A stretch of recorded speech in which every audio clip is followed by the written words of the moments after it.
তুমি ভূমিকম্পকে ভয় পাও, যিনি ভূমিকম্প সৃষ্টি করেছেন তাকে ভয় পাও না? কিন্তু নামাজ আমি পড়ি না ভাই। পড়স না মানি? রহিম, তুই কি শুনছস কালকে সকালে আবার ভূমিকম্প হয়েছে? হ্যাঁ ভাই, এই কারণে তো আমি ফজরের নামাজ পড়তে উঠতে পারি নাই। না জানি ভূমিকম্প আবার কি হবে কে জানে।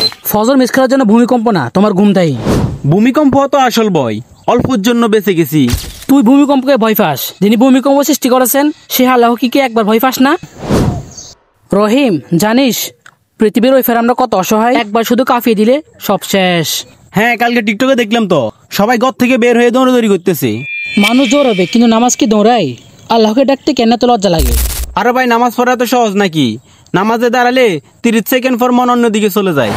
আর ভূমিকম্প 1 সেকেন্ডে সব ঠিক হয়ে যায় না? ভূমিকম্প আল্লাহর একটি নির্দেশন, মানুষকে সতর্ক করার উপায়।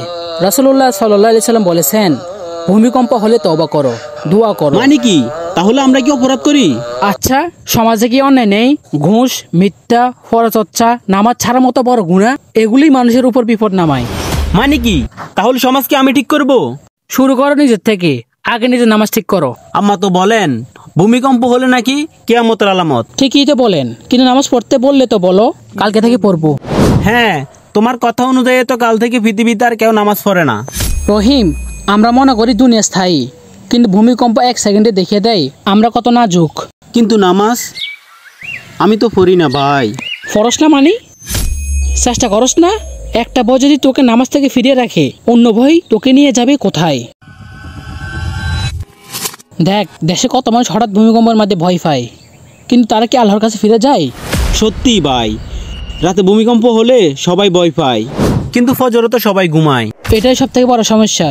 ভয় লাগার পর আমরা সবাই দোয়া করি, কিন্তু কিছুক্ষণ পর আমরা সবাই ভুলে যাই। যেদিন মানুষের ভিতর আল্লাহর ভয় চলে যাবে, সেদিন সমাজ ধ্বংস হয়ে যাবে। ভূমিকম্প শুধু কাফন না, আত্মার কাছে ধাক্কা।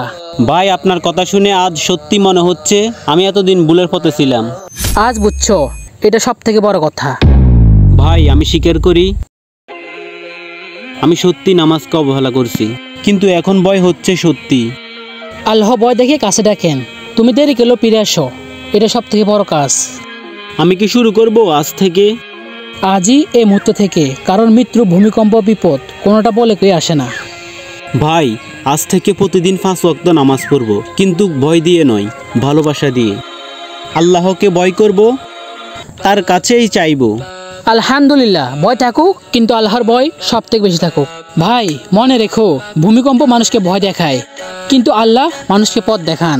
জি ভাই, যে আল্লাহকে ভয় করে তার জন্য দুনিয়া ও আখিরাত উভয় নিরাপদ।